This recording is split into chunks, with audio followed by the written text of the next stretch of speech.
Kung meron lang akong ibang choice, hindi ko iiwan ang pamilya ko. 2 years old pa lang si Bunso, ni di ko man lang siya nasubaybayan nung una niyang pagtayo.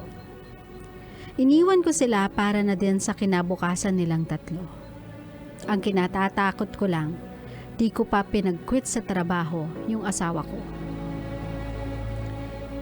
Hindi naman sa wala akong tiwala sa kanya. Sa kanya meron, pero hindi sa mga babaeng katrabaho niya. Minsan may nakita akong company picture nila. Nakakaakbay pa sa kanya yung babae. Mukha naman siyang masaya. Hindi ko naman ito gusto, pero anong magagawa ko? Hindi ako mapalagay sa tuwing naaalala ko. Kahit hindi naman babaero ang asawa ko, napapaisip ako. Paano kung may ibang pumalit sa mga kakulangan ko? Ako si Hilda, OFW na malayo sa pamilya. At ito ang aking Byaheng Overthinking. My love, being far from your family, kahit papano, gives you the right to be scared. Diba? To be paranoid from time to time. Pero sabi nga nila, my love, anything na sobra, yun yung masama. Unless you won't act on whatever it is na nararamdaman mo and you'll open your communication to your husband, I don't think magkakaroon ng pangit na ending yung storya ninyo.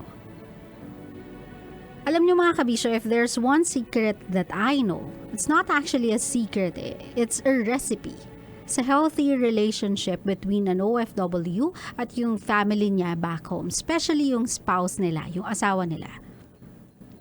It's you verbally describing what you feel to your partner. If there are things or emotions that bothers you, sabihin mo, makipag-communicate ka sa partner mo na I know hindi ka babaero, I know na loyal kang tao, pero nararamdaman ko kasi parang natatakot ako. Natatakot ako na one day may pumuno ng lahat ng kakulangan ko. By doing that kasi, my love, you are telling your partner your vulnerability. And you are allowing your partner to secure your vulnerable side. Inaalaw mo yung partner mo na gumawa ng paraan para iparamdam sa iyo otherwise, the opposite of what you're feeling, to reassure to you na nothing bad or remotely close sa iniisip mo will ever happen sa relationship ninyo. But if you'll hold it in and what you'll do is investigate, stalk, try to ask questions na you know naman is parang sabihin na natin yung tunog parang naninisi or meron kang gustong sabihin. Alam mong sa ganong klaseng pananalita, sa ganong klaseng way, you are putting a period to whatever it is na pinaniniwalaan or ikinapaparanoid mo. So, sa mga kabisyo natin, in general, yung overthinking, my love, it's you telling things to yourself before seeing the result or seeing whatever it is that's happening. Kumbaga, pinangungunahan mo yung pangyayari. That's how I see yung overthinking. Sometimes, my love, nakukuha yan sa usap. But most of the time, it's something that you should overcome on your own. You have to really learn, my love, na iset aside yung things na iniisip mo and be in the present moment. What I'm trying to say is, my love, instead of you preventing yourself from being happy as of the moment because you're thinking too ahead, masyado nang malayo yung isipan mo na una na sa'yo, live in the moment, my love. Kung meron kang kailangan asikasuhin, ayusin, pagtuunan ng pansin, Deal with what's ever in front of you. At kung meron naman mga taong malayo sa'yo, tapos iniisip mo agad yung worst in them, try to work on it, my love.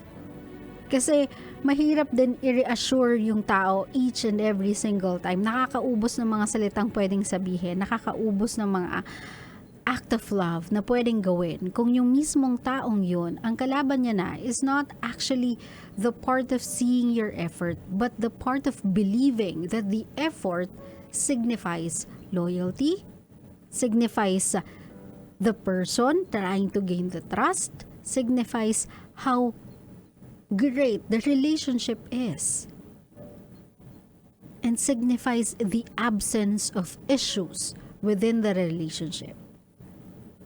So my love, it's something that you should work on yourself. People will help you. People will be there for you. People will guide you kung paano yan i-overcome. Pero kailangan mong magsimula sa sarili mo. Kailangan from time to time, you meditate.